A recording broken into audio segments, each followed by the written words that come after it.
It's Thursday, March 27th. I'm Matt Harmon. Welcome to the Yahoo Fantasy Forecast. And it's a hell of a day to talk ball because we are squarely in the middle of draft season. And joining me to do that is our good buddy here on our prospect preview series. It is Charles McDonald. Charles, what's going on, man? Should I do the performative, 1 month till the draft kind of like intro that I feel like every podcast is doing right now? Or should I just say, how the hell are you, man?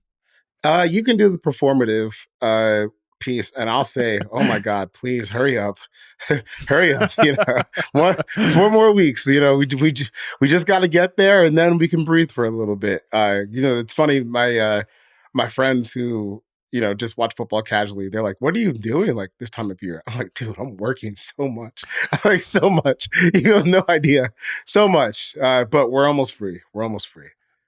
Dude, I have two thoughts on what you just said. One, not to I don't love doing the woe is us, because we have great jobs and stuff like that. But, I had a friend text me the other day, a similar thing, it was on a Thursday. Oh, come drink beer with us. We're watching March Madness or whatever. There's no games on right now. You don't have any work to do. And I was so insulted that I didn't even answer the text.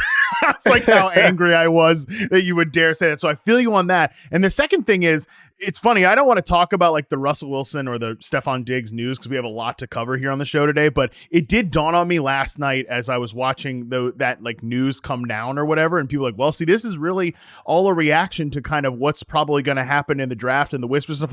Damn, we got a month left. We don't know what's going to happen. So it's the crushing reality of just how far we have to go to get to the draft. It is very apparent, which is good because a lot of work left to be done, a lot of prospects to chart, a lot of prospects to evaluate, but also, yes, we do have a long way to go.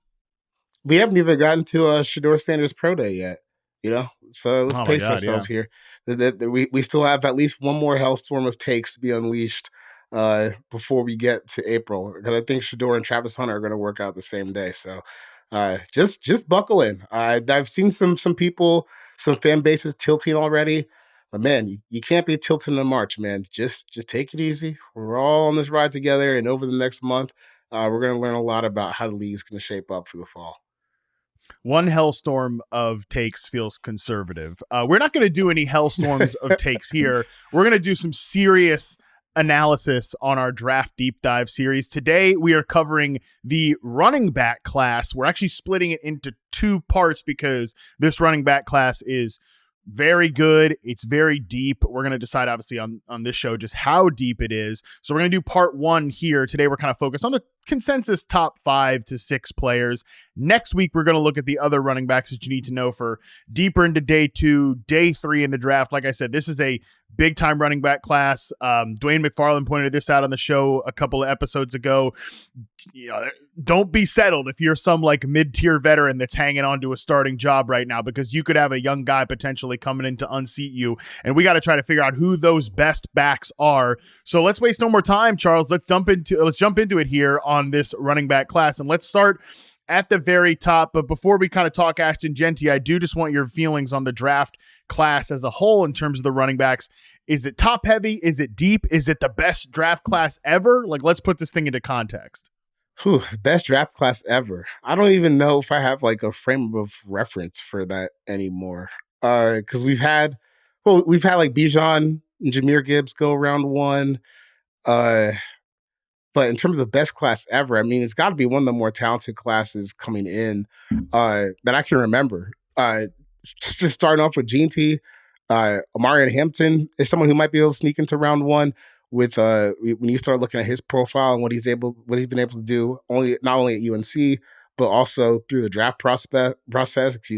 The Ohio State guys. I mean, like you said, we're splitting this into 2 podcasts, so there's a lot of guys to get through. I don't know if it's maybe quite as where I guess it depends where you frame Jeanty into compared to Bijan and other guys who have gone top 10. But I think when you're looking at the depth past him, it's probably one of the more stacked classes that we've seen in recent memories. I think there's a lot of guys here who could end up being real parts of running back rotations. And I don't even think we're going to get to all of them today. I think there's, a handful of guys that project as potential starters in the NFL. So this is a good year to need a back. it's a quality O-line class, quality back class. I think we're going to get back to doing what football's all about. Running the ball, hurting people. It's a grinder. It's a grinder draft, that's for sure. Which I Yes. like. Even as a receiver guy, I love to see that. I mean, there's so many rushing ecosystems out there that are so fun, but also need a little bit of juice added. And I feel like that's what this running back class comes to. I want to do a little exercise comparing Ashton Jeanty to kind of the top prospects here in a little bit. But when I was kind of putting together the players to stack Jeanty up with, just looking back at recent draft classes, the one that stands out to me is the 2017 draft class, where ironically, the first player drafted from it was Leonard Fournette, 4th overall, which certainly wasn't 4th overall worthy. But Christian McCaffrey at 8th overall, and then you had Dalvin Cook, Joe Mixon, Alvin Kamara, Kareem Hunt, Deontay Foreman, James Conner. I mean, there were just the 49ers took their usual running back pick that they burned in flames with Joe Williams in the 4th round. But even Tariq Cohen came out of that class. He was a useful player for Chicago. Jamal Williams was a useful player for both the Packers and then especially the Lions. He led the league in touchdowns one year. There are guys in this class like Marlon Mack had a moment in the NFL. And I feel like that maybe does it sort of compare to that type of group. Wow. That's a draft Twitter legend right there. Bro, I had a fantasy team with Marlon Mack, once, and it again there was a couple of moments where it was good, and then he tore the Achilles, and there was actually a couple of torn Achilles in this draft class between between Foreman and Marlon Mack. Yeah, that's a good one. That was the one I was thinking of, but honestly, once I got to McCaffrey, Kamara, I couldn't remember who else was in that class. But that's a loaded one. We're not going to see two guys go in the top 10 this year. I mean, that's rare. I mean, even what happened with Bijan and Gibbs, both of them going top 12, that is probably going to be something that's maybe an anomaly in this era of the NFL. But you still might get 2 first-round running backs. We'll get to all of it. But, of course, this thing is headlined by Jeanty from Boise State, who ran for 4 million yards, something like that, 4,000 touchdowns. Yeah, 2 more names from that running back 2017 class that I neglected. Aaron Jones in the 5th round and Chris Carson in the 7th round. So again, that was just a really good class that several productive running backs even came late. So we'll see as we get into the deeper ranges of this class if that stacks up with 2017. But let's start at the top here with Ashton Jeanty, who you mentioned it. I mean, the production is just absolutely absurd. I think I've said this on the show before, but when I pull up True Media to look at these running back prospects, I almost, when I'm looking at him, I'm like, did I make a mistake here? From a filter perspective, am I looking at 2 seasons worth of production? Because he carried the ball last season for 374 yards, 374 times, 2,601 yards, 7 yards per carry, 29 rushing touchdowns. In terms of just what he did after contact, he did a whole season's worth of production just rushing after contact because he averaged 5.25 yards after contact per carry. So, Charles, this guy, from a production standpoint, absolutely absurd. When you watch him play, even when he goes against better competition, because I think if there are Ashton Jeanty haters, because you've pointed this out, there has to be haters for everybody now. We can't just like football players. Somebody's out there hating. There always is. Jeanty deniers be oh, he played Boise State, he's running against these Mountain West defenses, whatever. Even when you see him go against good competition, you can see all the good traits that he puts together. Yeah, he's a special runner. It's kind of just strange to almost watch him run because it almost seems like he's made of a different matter than the defensive players trying to tackle him. Because especially when guys just try to tackle him straight up, they just bounce off of him. I think the contact balance that he has is really, it's unbelievable. I think it's what is going to set him apart immediately in the NFL. Just the ability to stay up and not get tackled and kind of play through some of the bigger players that are trying to bring him down. Because it wasn't just, linebackers and safeties that had problem bringing it down. Sometimes it was defensive linemen that struggled to get him on the ground too. It's just, there's a whole lot of strength and power packed into his frame. You listed at 5'8", 211. He's, every bit of that when it comes to just how built he is on the field and how he's carrying the ball. And I understand maybe some workload concerns about what happened last year with Boise State. I mean, he ended the season with almost 400 carries. And, by the end of the season, they were giving him the ball, 30, 35 times a game because if you're a college coach, why wouldn't you? Dirk Carter was their offensive coordinator last season. He was there towards the tail end of like the Michael Turner experience in Atlanta. So yeah, just Dirk Carter, baby. Yeah, Dirk Cutter, Boise State OC.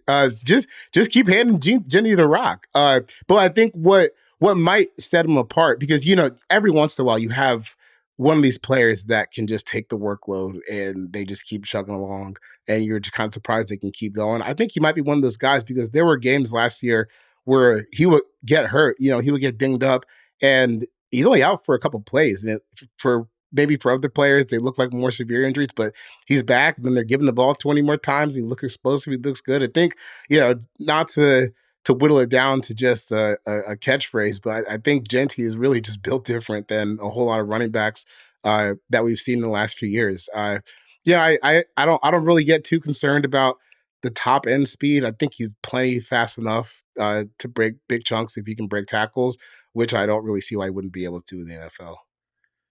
Yeah, I wonder if we'll get some testing from him at his pro day, because obviously he did not work out at the combine, because top prospects just don't work out at the combine at this point anymore. That is what it is. We belabored that point when we were actually in Indianapolis. But yeah, I mean, he's, again, super impressive player. You mentioned just the ability to constantly stay upright, to like fight through just run after run after run. I think he's a guy that you could imagine, like, let's just say hypothetically he goes to the Raiders at the 6th overall pick.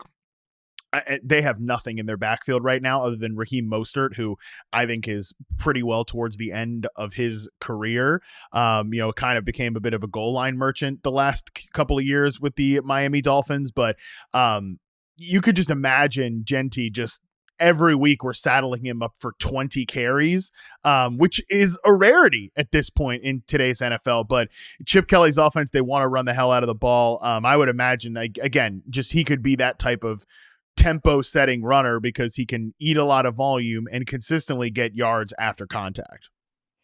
Yeah, this is to me, this is kind of like I don't know if it will have the same effect here, but how you saw last year where Derrick Henry, Josh Jacobs, Saquon Barkley, they were kind of like the last pieces to their offense, and that really raised the floor for them. Obviously, when you look at this, you look at where the Raiders depth chart is, it's not, I don't know how much you're raising the floor here, because you still have some work to do at wide receiver. But, you're starting off with a credible quarterback, a quarterback who can work in adverse situations in Geno Smith. You have one of the best passing game weapons in the league in Brock Bowers, who was a monster last year. And then you have Ashton Jeanty. I mean, that's a start. Probably still needs to upgrade the offensive line. And when you go back and look at where the Raiders were last year, for a good chunk of the season, they had one of the worst rushing games in NFL history. I think they had played a little better towards the end of the season, but to start off, it was really, really bad. So I don't know if Jeanty is the fix all for their woes, but it's not like you should really complain about Jeanty being on your favorite team if you're a Raiders fan. That's how I would say that. No, it's funny. You look at just, again, the idea of taking him 6th overall, like, and just with this Raiders team, number one, I think he's worth taking 6th overall, probably in any draft, but certainly in this draft where there's not as many blue chip talents as there were in last year's draft class. But I look at the Raiders and I'm like, man, what's worse, their hole at the running back position or their hole at the X receiver position? Because, look, again, Brock Bowers is great. Jacoby Myers is one of the more underrated receivers in the NFL. But like, we've got Trey Tucker and DJ Turner scheduled to take like major snaps for this team. You cannot be having that like that, especially for a team like Chip Kelly's offense. They want to run the ball. It really helps if you can get guys out of the box, man. Like, and I don't think Trey Tucker or any of these guys, no matter what their 40 times are really scaring teams. So, Ted McMillan's the top X receiver prospect in this class. He's a vertical threat as like a ball winner, but he's not a speed guy either. So again, just this is what teams will be doing when it comes to Ashton Jeanty in the top 10, weighing him against like more quote premium positions.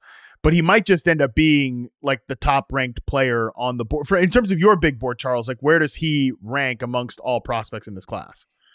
Oh, I think I had him like 3, I want to say. Yeah. In the top 3 or top 4.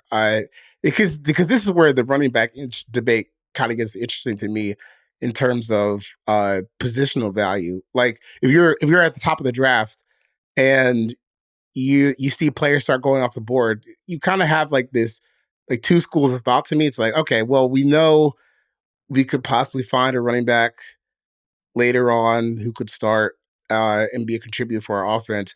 But at some point, like you're just passing him up for worse prospects, which is, I think, is an interesting inflection point. Like when you get to the actual draft, because when you're the Raiders and you're sitting at 6, I think it's easily defensible to say, we think Ashton Jeanty is the second best player in the draft, or maybe we think he's the most complete offensive player in the draft. I think that's a defensible opinion for you to have. So when you get to 6, if he's still on the board, I don't really think it's a horrible process to take him there.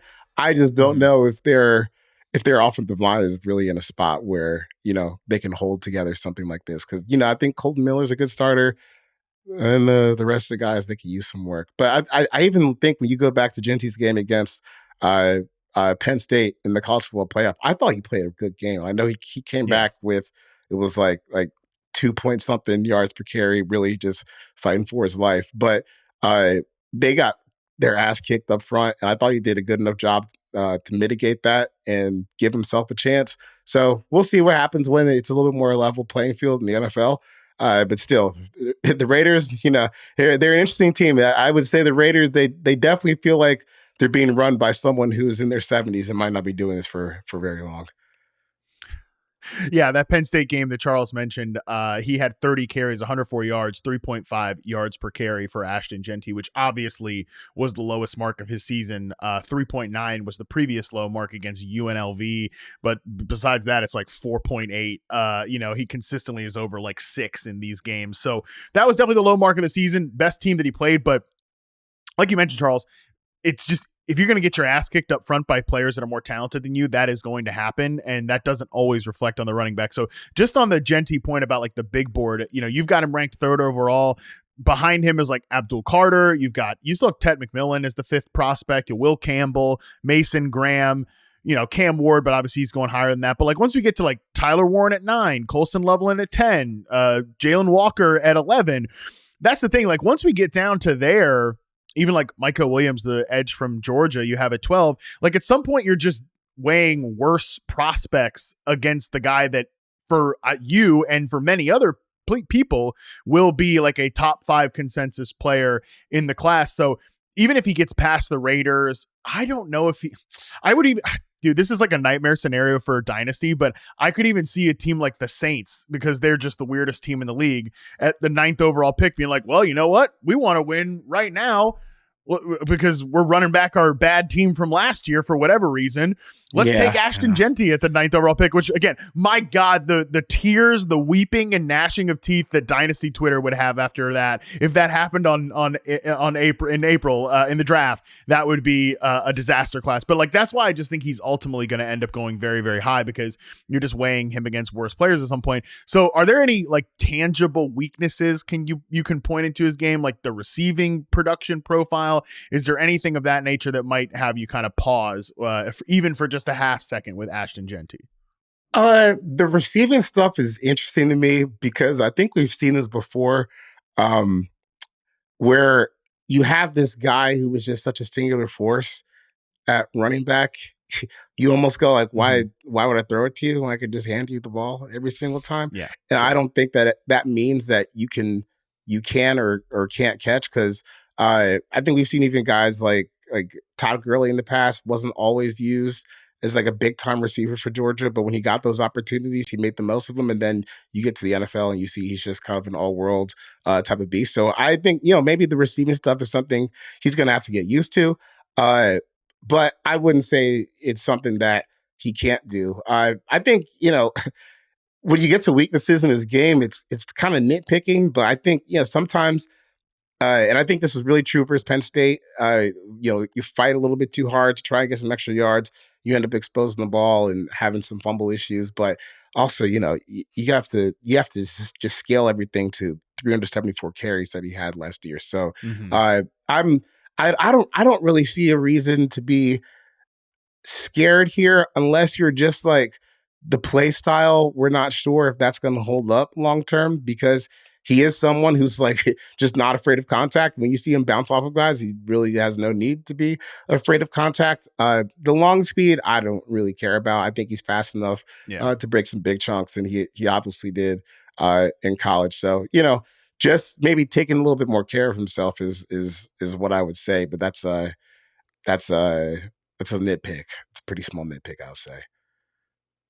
To your point about why would I throw you the ball when I can just hand you the ball? Like typically, the passing game is more efficient. You get more yards per pass attempt than you do per rush attempt. He averaged 6 yards per reception as a receiver last year. He averaged 7 yards per carry last year, which is that is usually not the ratio of that. Usually the yards per carry is higher, so is lower. So again, Ashton Jeanty, great player. Obviously, in this draft class, before we move on from him, I just want to play kind of like a quick comparison here. Like, let's stack him up versus recent top running back draft picks. So I've got every first round pick here at running back from, well, there wasn't any last year, obviously. So 2022 back to 2015. So Bijan Robinson, 8th overall in 2022. Who's a better prospect, Ashton Jeanty or Bijan Robinson? Oof. I think I go Bijan just because he's a little faster. Okay. So that was a better draft, though, 22. I would say at the top, it was a little bit of a better draft. But again, 8th overall, I can totally see Jeanty being in that range. Jahmyr Gibbs, 12th overall in that same draft. Who's a better prospect? Jeanty, because I feel like I can give him 300 carries in the season, and we can have that be a viable plan. Because Gibbs is great, but I think the presence of David Montgomery really helps him. When Gibbs when Jeanty can kind of be that guy on his own. Yeah, like Jahmyr Gibbs is one of the best players in the league. He's one of the best backs in the league. Would he be this guy on every team? I don't know. This is a very unique Lions rushing ecosystem, but I think he's a great player. I don't think we have to entertain Josh Jacobs, Najee Harris types from like the 20s in other draft classes. So unless you've got like any objections there, I think we can keep it moving. Saquon Barkley, 2nd overall in 2018. Who's a better prospect, Jeanty or Saquon? Saquon. Yeah, that's the freak show. That I mean, because Saquon, he was running. I don't know if he hit 4.3 or if he was like right around the 4.41 range, but he was 240. At the combine doing that. Like that's what always blows me away about Saquon is like he's playing like 230 plus. And he's still breaking all these runs and doing all that stuff. So Jeanty, not quite that level of athletic phenom, but which is fine. Not many people are. Yeah, and by the way, like Saquon might still run a 4.4 at his current age, which is just what a freak show he is. And that was a class that did have a bunch of quarterbacks that went early, and whether it was the correct decision or not, Dave Gettleman still took Saquon Barkley at the 2nd overall pick because that is how truly special he was, which obviously spawned the famous him typing on the computer meme. Dave Gettleman, no shortage of. Dave Gettleman's actually going to come up here pretty soon because in the 2017 draft, Leonard Fournette was the 4th overall pick in 2017. Jeanty or Leonard Fournette in terms of prospects? Obviously, Fournette kind of had a whatever career, but as a prospect, who do you think was better? Jeanty, just because Jeanty can create a little bit more on his own. I've gone back and watched the Leonard Fournette stuff after he, I don't know if flames out the right word, just didn't live up to the 4th overall pick because he did have a pretty nice career when it was all said and done.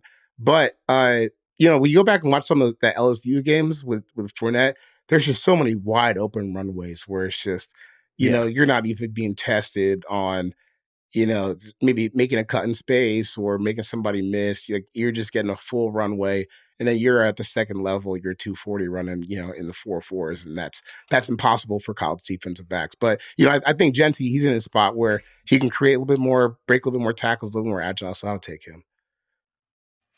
Okay, what about Christian McCaffrey in that same draft? Like I said, Dave Gettleman's going to come up here. He also drafted that back-to-back seasons as a general manager, drafted a running back in the top 10. That is beautiful stuff.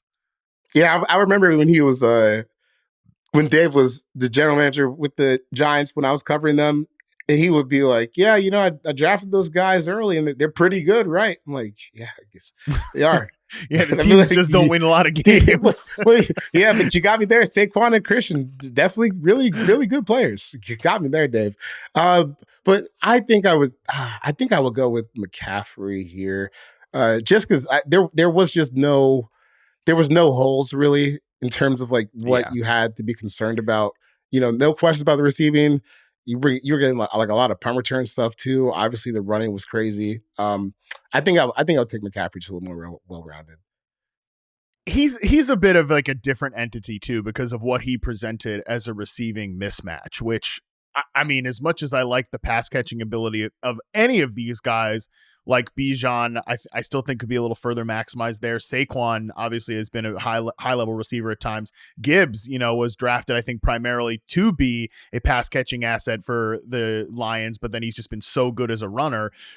McCaffrey's like in a different category than any of those guys because you could truly, especially early on in his career, line him up in the slot and be like a real deal mismatch. So last two guys I'll throw out here.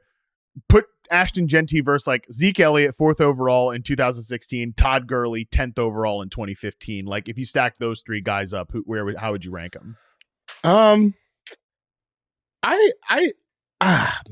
Maybe just like a hair below those guys. I do think Zeke is because I was a big Gurley guy that year. The size, the speed. I don't know. I couldn't move him below Zeke because. I was just too obsessed with like just the horsepower aspect of Gurley. So I think I would have him probably. I'd have Jeanty tied with Zeke, with a hair behind Gurley. But that's really just like physical profile stuff, because with Gurley, man, he was 235 returning kicks to the house at Georgia. So. That was just kind of a different beast than not just Jeanty, but what a lot of guys are. And Gurley is one of the saddest like what if careers because his knees just failed. Dude, he was retired and out of the league by like 26, which is crazy considering how it looked when he started. Oh yeah, I mean his run like 2017, 2018 in the Sean McVay Rams offense, like. Talk about ability as a receiver. Like it's not the same as Christian McCaffrey. And obviously he was great as a runner on some of those outside zone concepts, but it was just like Jared Goff had a free 8 yards basically anytime he threw Todd Gurley the football. And like, usually it was more than that, obviously, but just like, oh, nothing's downfield. Like, let me just dump it off to like a little swing thing out of the backfield with Todd Gurley. And he's taking that thing like, again, 8, 9, 10 yards. So he was truly like a cheat code. But this is the type of prospect Jeanty is he stacks up with some of these guys that have been drafted in the top 10, top 12. Maybe he's not the freak show that like Saquon Barkley was, or, maybe he's not as explosive as Bijan Robinson, but he certainly is in this tier of players. And ultimately, I do wonder, like, if we did get any athletic testing data on him, maybe that does sort of push him up a little bit. I mean, it doesn't matter as much as running back as it does in other positions, but like just confirming some more freak show ability for him, maybe it does inch him up a little further in this list because I think he has a unique ability to absorb a lot of punishment, and that's going to be great for any team that wants to draft him extremely high in the draft. Let's take our first break, and then when we come back, we'll talk through some of the other prospects ranked behind Ashton Jeanty right after this. All right, we are back. We talked through Ashton Jeanty, the consensus top running back in this class. I don't feel like I've even seen any sort of weird, even if there are some Jeanty, like maybe deniers in the comment sections or things like that. I haven't seen any evaluator do the hipster thing. I'm sure it's coming. We'll get there. Do the hipster thing of ranking somebody ahead of Ashton Jeanty. It seems like he is a consensus running back one. But there's a lot of other good backs in this class. So let's talk through some of those players, starting with kind of the guy who seems like he's cemented himself as the consensus running back two, which is Omarion Hampton of the University of North Carolina. Charles, I know you and I talked about this guy at the Combine. We're both big fans. Tell me what's the best parts of his game. Oh, I don't know how to describe it, but he's just he's built for it. He looks and moves like an NFL running back. I honestly, I watched him in not in passing, but I watched like maybe a game or two before the combine, and I knew he was a good athlete. But then I went back and watched after the combine he had, where at 221 pounds, 1.53 10-yard split, which is crazy, 4.46 40-yard dash, 38-inch vertical, almost 11 feet on the broad jump. Like, this is obviously the profile of an explosive athlete. And the more I watch, like, yeah, it's there. It's really there. And it's not just, I don't think he's just all athlete, no, in the vision or anything like that. Yeah. I think he's actually like a pretty polished running back as well. So I think the more that you talk to people, especially after the combine happened, you're like, hey, is this a guy that could go in the first round of the draft? And it's possible. I think when you start looking at some of the the profile he's put together, you have obviously the production last year on a pretty bad UNC team. I remember UNC, they gave up 70 points to James Madison last year. They were down by like 50 at halftime at home against James Madison. So this was not a good team. James Madison, my God, what are we talking about? Dude, yeah, they let James Madison score 50 points in the first half at home. JMU up the street here in Virginia. Not exactly a football powerhouse university, right, folks. So that's kind of what he was dealing with last year, and still he was able to be just a workhorse for that offense. And then he goes to the combine, blows it up. I think he's just checking a whole lot of boxes, and I really like his game. It's explosive, it's smooth. I think he's got a little bit more agility and elusiveness maybe than given credit for. I just think he's a really, really complete running back. Yeah, that's kind of how I feel. Is he's a complete guy that it's really well said. He checks a lot of boxes for me as well. Like, he's a big back. He's got great balance. Those are the type of running backs I really like to watch. They're the type of running backs I usually almost always fall for. And again, he's somebody that, in terms of yards after contact, 4.35, he's up there with like all of the guys that carried the ball a ton. Like, in terms of players that had over 200 carries last year in the FBS, he's third in terms of yards after contact per carry. Ashton Jeanty is, of course, number one. Number two is Kaleb Johnson of Iowa, who we might talk about this episode. I think we might talk about next episode. But again, a productive player, 5.9 yards per carry overall, just an explosive player who is it like I think he's a grinder back, but he's got some juice to him as well. Like, is he the most explosive back in the world? I don't know about that, but again, I think he can rip those big runs, especially on like gap concept runs. To me, like, I don't know if he's going to land with this team because they signed Najee Harris in free agency, but he would be like a tremendous fit with what the Chargers want to do. Just again, blow open gaps, give him clear lanes, and just have him mash people in the open field once he gets to the second and third level. That's the type of running back I think he is. And I will say, Charles, from a receiving profile perspective, almost 10 yards per reception. Like, I think he can be, I'm not saying he's about to be Todd Gurley, but what we just talked about with Gurley in the first segment, somebody that you just throw like a swing pass to out of the backfield and he can pick you up some additional yards there as well. Yeah, the thing is about Najee Harris, man. I hope that Najee Harris sign doesn't stop them from adding like another legit back that room. So especially with how much they want to run the ball. I don't think it will. But you never know with them.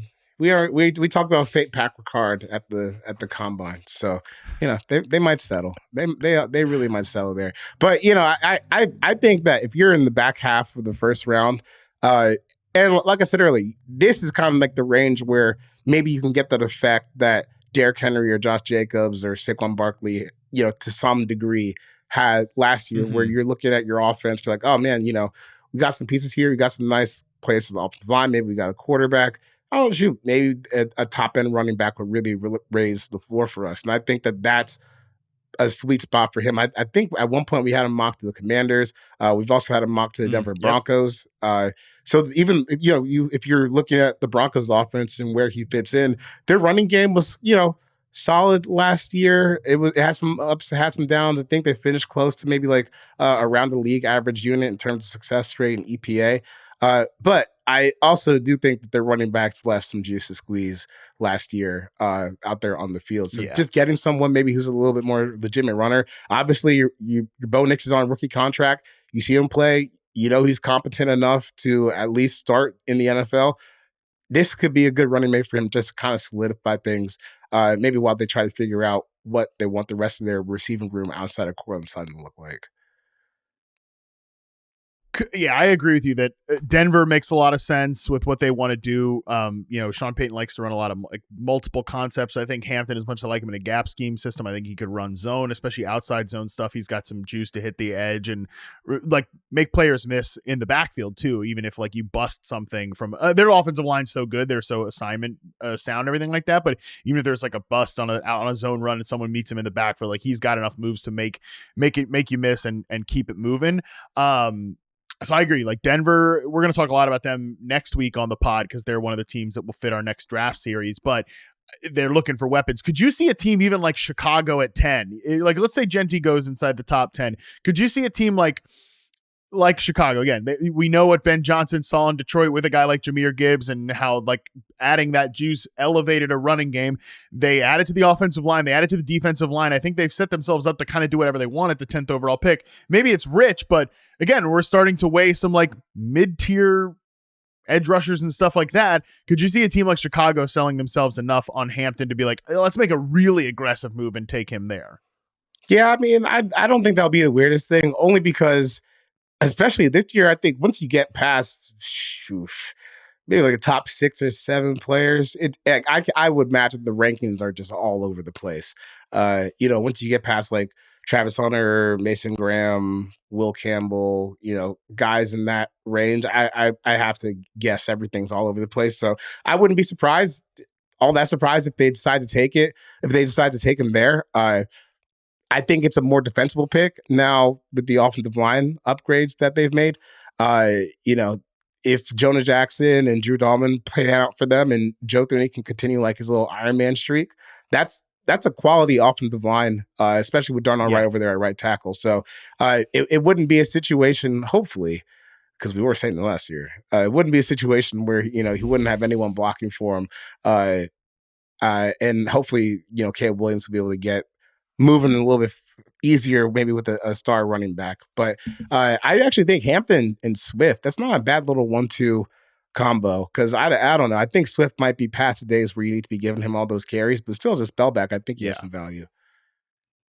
Yeah, we'll see if Ben Johnson can just commit to actually liking him after being a big part of the reason I think that he got pushed out of Detroit previously. So I like Hampton a lot. I think he is a guy I think he's going in the first round at this point. I'd be a little surprised if he fell out of the first round, just because there are so many, as you mentioned, running back needy teams in the back half of round 1. Let's talk through some other guys who maybe could be early round 2, maybe could sneak into the first round. And let's start with TreVeyon Henderson out of Ohio State, who he's a riot, man. He's a very good player, a very explosive player.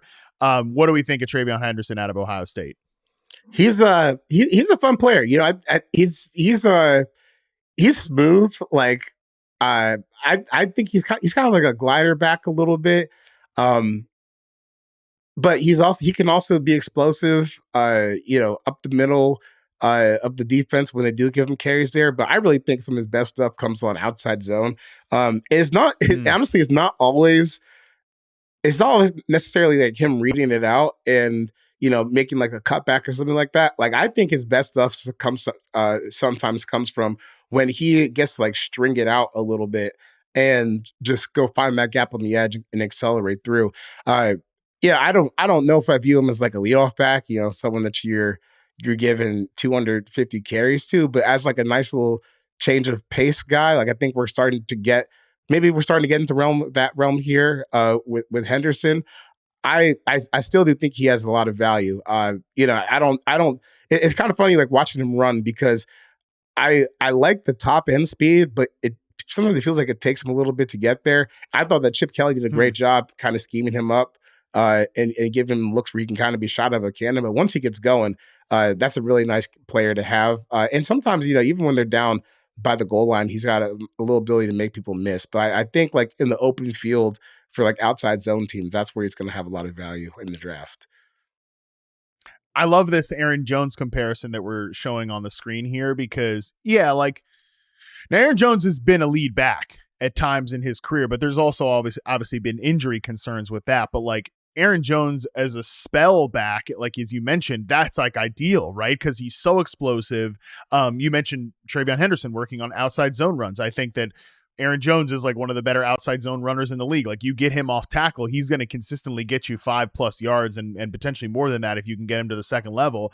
Again, a fast player, but maybe not like the most elusive in the world. And then also as a receiver, like TreVeyon Henderson, 30 targets, 27 catches last year, 10.5 yards per reception. Like I think he's somebody that is not maybe in the certainly the Jahmyr Gibbs mold necessarily, or the Christian McCaffrey mold or anything like that, where let's figure out creative ways where we could line him up in the slot or any of that nonsense. I'm sure we'll get those headlines and OTAs because we always do. And then we get to the season and it never happens. But like, again, as somebody that is catching swings and screens and like little check down routes out of the backfield, I could see him, and this matters obviously from a fantasy perspective, he's going to catch like 40+ passes a year in the right offensive system. Even if he's not the quote lead back, he can still be a very valuable player by doing that for an offense. Yeah, he's like a perfect, maybe a 1B or a strong 2, I think. Or maybe if you just want to go like running back by committee approach, this is probably a pretty valuable player to have. I think he's probably pretty specific for teams that run zone looks, but it's a lot of teams in the NFL, so I don't really view that as a knock. It's just more of like fitting where you want to go. And I think I don't remember if it was in Indianapolis or if it was a recent podcast we did where you were just like, we just kind of got to wait and see what team he ends up on. I think that this is the one of those guys where the fit is really going to matter for Henderson at the next level. Oh yeah, all the analysis we're doing right now is totally couched by if they go to the wrong team and stuff, especially at running back. Like, who really cares? So yeah, definitely that is true in this case. I don't know if he makes sense. I don't know if he makes sense with this team just because they kind of already have maybe like a poor man's version of this player. But like the Steelers with Arthur Smith were the second most percentage of zone run schemes last year, percentage of zone runs. We know that Arthur Smith wants to hit those like outside zone runs and things like that. Najee Harris was a terrible fit for it. Jaylen Warren probably a better fit for it. And he might again be like the poor man's version of a TreVeyon Henderson. So maybe there's a little bit of like redundancy there. Maybe you want like more of a grinder back, but at the same time, man, like if you're trying to get big plays in the run game, which the Steelers, I thought conceptually had a fine run game last year. There was just like no big playability because like that's not the type of Najee Harris back that you had back there. So that's the type of team I think like if he landed in Pittsburgh, wide open depth chart, and they don't have a second round pick, they only have a first round pick. So maybe this doesn't really make sense, but wide open depth chart, something like that would make sense. In terms of other teams that run a lot of, there's a lot of zone running teams out there. So I agree with you. I think like he lands in a spot like that, we could be talking about him, maybe even potentially as the second most valuable back from a production standpoint in this class. Yeah. It's the Steelers are kind of an interesting spot, but I do like the like if you're going to fit it with Jaylen Warren, it's not a bad spot for him. It is kind of funny though that they're in a spot where like, oh man, offensive line's gonna be healthier. We invested a lot in it. Traded for DK Metcalf. We only really need one more running back to kind of set this thing off. But who's the quarterback? I guess it's gonna be Aaron. That doesn't really solve anything for next year, most likely. But hey, Steelers, they live 1 year at a time. I think Henderson will let them keep doing that. I'll throw out Dallas too. They were 6th in percentage of zone runs last year, and they had 3.87 yards per carry on those plays, which was a bottom 10 number in the NFL according to Fantasy Points data. So, and obviously they don't have Mike McCarthy there anymore, but I think they're generally going to keep a lot of the same bones of that offense. So they signed a lot of like Javonte Williams, Miles Sanders, whatever. Like maybe Javonte Williams can do some of that grinder carry nonsense for them and leave all the fun stuff for TreVeyon Henderson.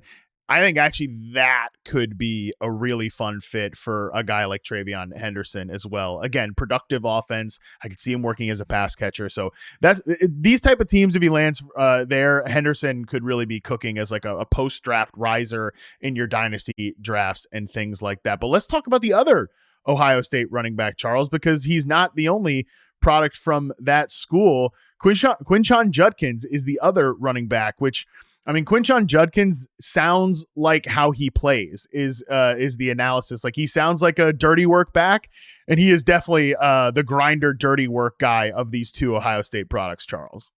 Oh yeah, he'll run you over now. And it's funny because he's still explosive. But I think as a just like a first few steps, I think he's more explosive than Henderson is. And obviously, once he gets to the second level, I think he deals with contact a little bit better. But I don't know if it's quite like a thunder and lightning approach here, because Judkins is certainly capable of ripping off big plays himself. But it was definitely clear like which running back here was going to be more punishing, which one was going to have to break more tackles, and that was Judkins. I thought the combine kind of backed up what I saw on tape. Like, the first few steps are really explosive. He jumped out the gym. He had a nice 10-yard split. I don't really have maybe too many knocks. I do find it a little curious. Like, when he's off and running to the edge, there's a lot of times where he's still like stiff arming someone at the goal line, or stiff arming someone as he turns the corner. Maybe he's not quite the fastest guy with long speed, but he still did run in like the low 4.4s at the combine. He had the 10-yard split. I don't think there are too many concerns about the athleticism. Maybe if you're looking at it from a standpoint of what would stop him, maybe this is the guy where the running style would get in the way a little bit, because he doesn't, like, especially in the middle of the field, he doesn't try to shy away from contact. But still, I think this is a guy that could end up being a starting running back for a team, like a real deal starting running back. I just think he can maybe carry a little bit and do a little bit more as a runner than TreVeyon Henderson can. Because I think Henderson's more of a not a change of pace back, but part of a committee. But Judkins, I think, has a profile more of someone that you can end up giving 200 plus carries to over a season.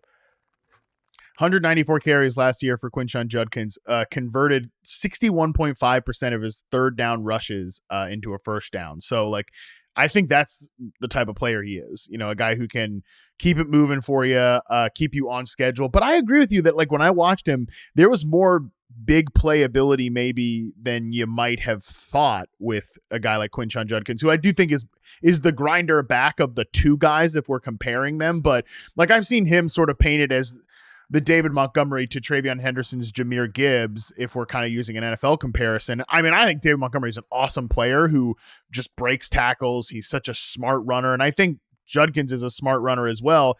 But I feel like Judkins has more explosive ability than even a guy like David Montgomery, who was a third-round pick in his NFL draft. Like, I could see Judkins being a clear-cut second-round pick. Like we talked about TreVeyon Henderson and the type of schemes and maybe some teams that would fit him. If you're thinking of a place where Judkins could land and immediately grab a big role, do you have any kind of like system fits, teams, anything like that? I kind of think New England would be a fun fit. If you could get him, in round 2, I don't know if you want to take him at the top of round 2, but maybe if he slips to round 3, I kind of like that spot for them, because they needed to get some more out of the running back room. They need some more juice. I think they could still use, potential long-term back to pair with Drake May. That Mike Vrabel teams, they're going to try and run the football. And if you're going to have to be a team like New England that's going to operate like that, you probably need a little bit more talent at running back. I think another fun team to look at with them could honestly be could be Jacksonville, depending on what they decide to do with ETN for the long term. Maybe that's your new starting running back in Jacksonville once his contract expires. But they had a pretty shaky run game last year too for a good stretch of the season. So anywhere where you can get like a potential starting running back, also with some juice to go in for big plays, I think makes sense for Judkins.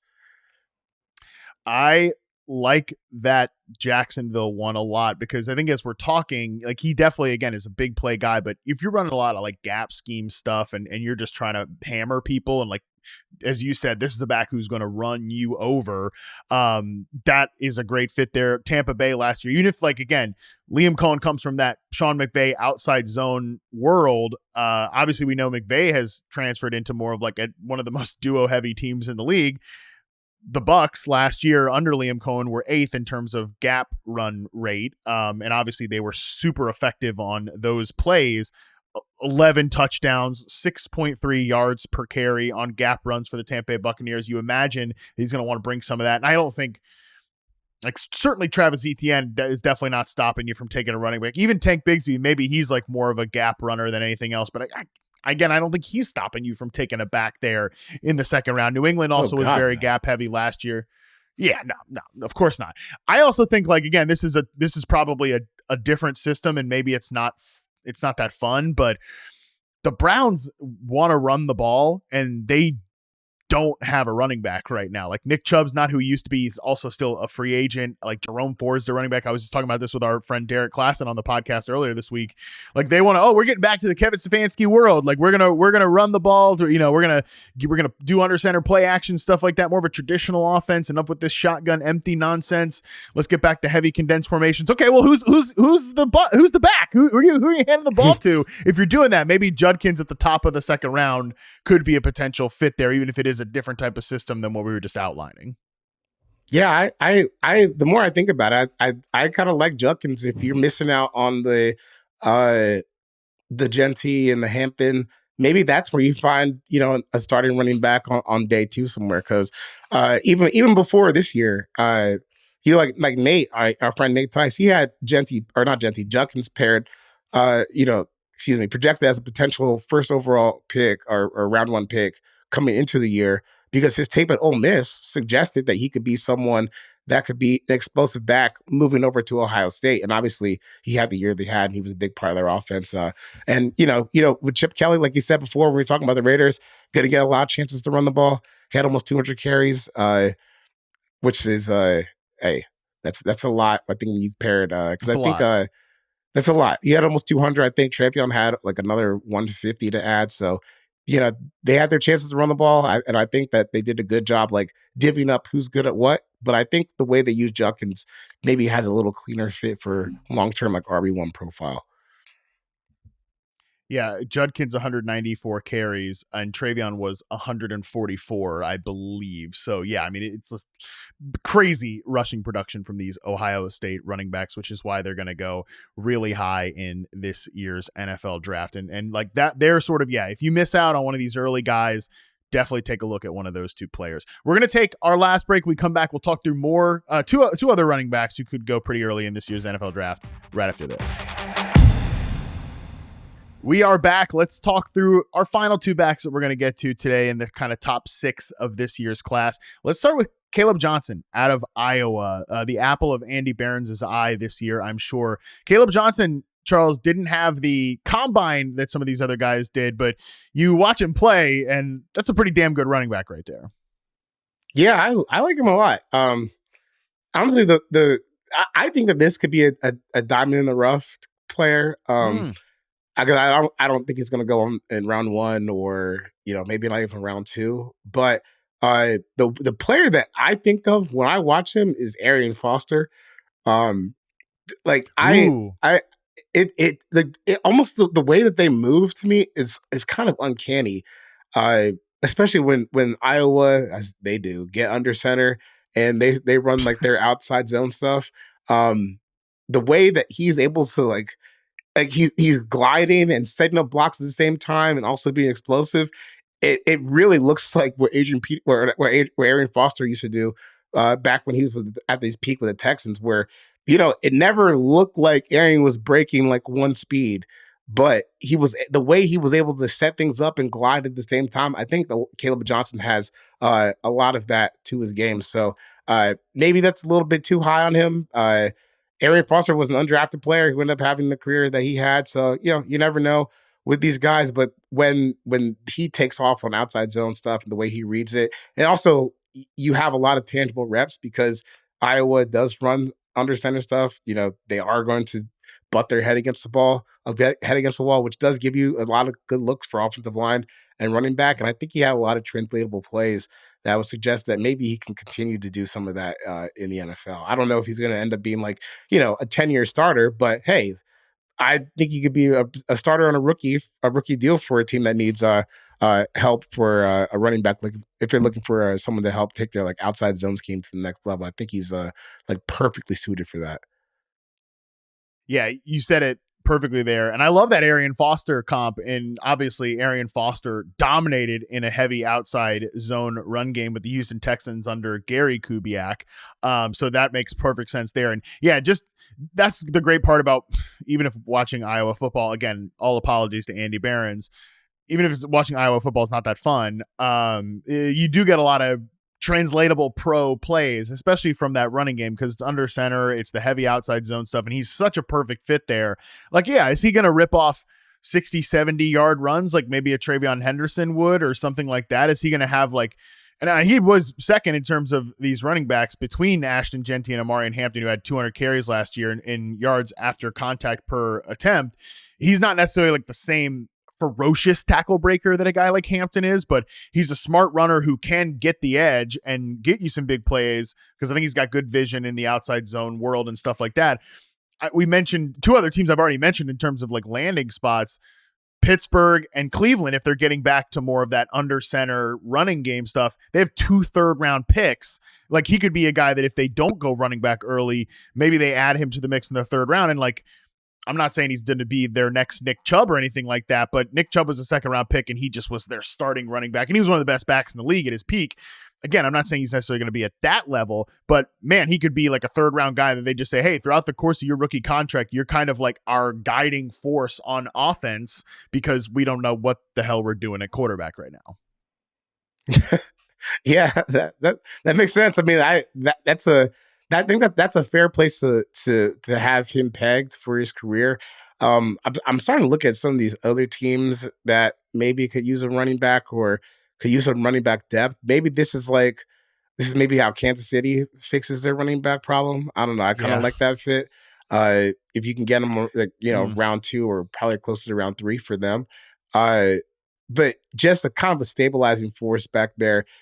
Not the most dynamic running back prospect, I don't think, out there. He's not certainly not like a Saquon Barkley or a Todd Gurley type of character, but still really, really steady. And I think there's just some value in being really, really good at, one style of play that happens to be really big in the NFL right now. So I'm a Kaleb Johnson fan. I'll be tracking where he gets drafted pretty closely because I think in the right situation he could have a big rookie year. I like that Kansas City fit a lot. They do a lot of different things as a running game, which is fun and obviously makes their run game very diverse. They re-signed Kareem Hunt. Okay, I think we know what that is, but like Isaiah Pacheco, yeah, right. Come on, bro. I can't believe that we spent all last season with the Chiefs being like, my God, they're playing like Kareem Hunt and Juju Smith-Schuster, and they brought those guys back. Like, I'm pretty surprised they just re-signed those guys early in free agency. Like, if you had gotten through training camp, it's like, oh, these rookies that we drafted, maybe it's not working out. Like, they just go ahead and said, yeah, we're gonna probably need those guys back for another run. Like, let's go ahead and bring Juju and Kareem Hunt and these guys back again. I can't believe they let Justin Watson get to Houston. Like, what are we going to do without Justin Watson eating all those snaps and not getting any production? So I would like to see something different from Kansas City in the run game. Pacheco's a nice player, but he's kind of a volatile runner. I feel like Kaleb Johnson, like you're consistently just hitting C+, B- in the run game, which is probably what Kansas City needs. And even like a team like Cincinnati, I mean, I know that they want to add another running back to the mix. I heard Zach Taylor say that at the combine because they don't want to have fantasy players love Chase Brown playing like 90% of the snaps. An NFL team doesn't want Chase Brown playing 90% of the snaps, and they're a very zone-heavy run team as well. They need to kind of get in a world where they can marry their we've been saying this forever about the Bengals, marry their run game and their pass game maybe a little bit better. You take a guy like this, maybe in the 3rd round or something, he could be a potential option there. So I like your suggestion of Kansas City for your guy Kaleb Johnson there, Charles. Last player we'll talk about, Dylan Sampson. He is another just walking, talking big play. Obviously, as we know, there's some translatable questions coming from that offense and everything because it's the Looney Tunes Tennessee offense, Charles. We can't get through a draft season. Thankfully, I don't know if we have too many Tennessee receivers to be talking about this year. Although I think they had that one guy who tore up the combine. So I'm sure there will be some sickos asking for the reception perception charts on is it Thompson, the Tennessee receiver? I don't know. Whatever. Don't know. Yeah.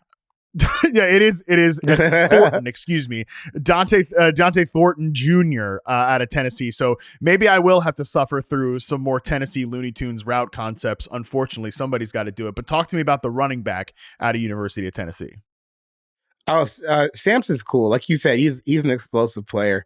And I think the translatable reps thing is probably important here because, like you said, Tennessee, like long story short, they spread their offense out more than any team in the country. It's like almost sometimes it feels like a bastardized version even of what Baylor used to run back when they had like RG3 and stuff like that. But they spread the field out wide as hell. They know teams know they're going to throw deep, so you get a lot of light boxes, and that is definitely going to help you. Rush for 22 touchdowns, it's almost 60 yards per carry on 260 carry workload over the season. But in his own right, like he is a good player, and I think when you cut down some of the translatable stuff, where they're running power against like 6-man boxes, or you have stuff on the goal line, even then he still looks pretty good. I think to me this is another like running back by committee guy, super duper explosive once he gets into the open field. Sometimes I wonder like how he would fare like breaking tackles at the NFL level, but man, when he gets a runway, like it can really really look nice for him. And obviously, when you play in an offense that runs the ball that much, that throws the ball that much, you're going to get some experience as far as working that part of the game too. So I like Sampson. I think he's a committee back, like I said before, but you're getting someone who in the reps where it's looked like what you'll see on Sundays, he's looked pretty good. He's looked explosive. And it's good that those things stay consistent when it's the 5-man box and you have like your safeties are freaking out because they have to cover 60 yards across the field, and when it's more condensed, like what you see on Sundays. Yeah, again, some of those translatable reps, it's more of like the inside runs for him where like, yeah, you're not just getting to the edge on a 5-man box. Like that's never going to happen, but like it's actually, you got to block it up pretty well. It's more of a condensed formation, things like that, which you just don't see a lot from this offense. I see him as a guy that's more of a fit in that type of offense that's really trying to run the ball up the interior as opposed to some of these more outside zone backs that we've talked. And again, like maybe they're a team for one of the gap. Maybe he's one like a gap runner, like with the Chargers that we talked about, like Jacksonville, things like that. I don't know because maybe he is more of a committee player, but if the Cardinals, who are one of the most gap heavy teams in the league, if they're like not all that jazzed with what they got out of Trey Benson last year, maybe they spend another pick on a running back because they want to run the ball so much down there in Arizona. But I like Dylan Sampson. He just is more of a. If you're watching running backs, like you can watch one of like a full game of Kaleb Johnson and get so many translatable reps. Quinshon Judkins, even in TreVeyon Henderson, same thing. With Sampson, you got to go diving for it a little bit more, but I think there is something there to be had with him as well. Charles, we did it. We did. Hell of a top, hell of a start. Yeah, I was going to say, we started. Hell of a start to this year's draft class because I mean, we just got through 6 players, full evaluations. There are still a ton of guys to get to in part 2. Cam Scattaboo, RJ Harvey, DJ Giddens. Like, there's a lot of players in this, in this class that could become the Aaron Joneses or the Chris Carsons that we talked about in that 2017 class that maybe aren't the headliners, but could eventually be big-time players in a backfield in the NFL. But that is going to do it for today's show. Charles, tell the people what you are working on, because as you mentioned at the top, you got a lot of content right now hitting the website, the podcast airwaves, everything like that. Yeah, we have Nate and I are doing prospect profiles, so he's working on something on the quarterbacks. I just dropped something on Travis Hunter this morning. Got Abdul Carter coming tomorrow. We're going to have mock drafts, big boards. Charles Robinson and I are working on all Juice team now. So, just stay tuned to everything we got going over here. I'm sure you'll see me, Matt, Nate a lot. Check out the rest of the group too with Charles Robinson, Jordy Epstein, Frank Schwab. We're busting our ass over here. So please click. I said, tell us what you're doing, and Charles, make sure you're supporting the entire team here. That's a team right. first guy right here. Put the C on your chest, Charles, captain of the Yahoo Sports draft coverage at this point. Like I said, that's going to do it for this show. Appreciate Charles joining. We will do part 2 on the running back class next week, but before we get to that, we have a ton of other things hitting the podcast feed next week. We will be back on Monday with Mock Draft Monday. We roll on with CBS Sports' Chris Trapasso. He's going to be joining the show to share his 5 favorite fits from his most recent mock draft. Until then, we are out.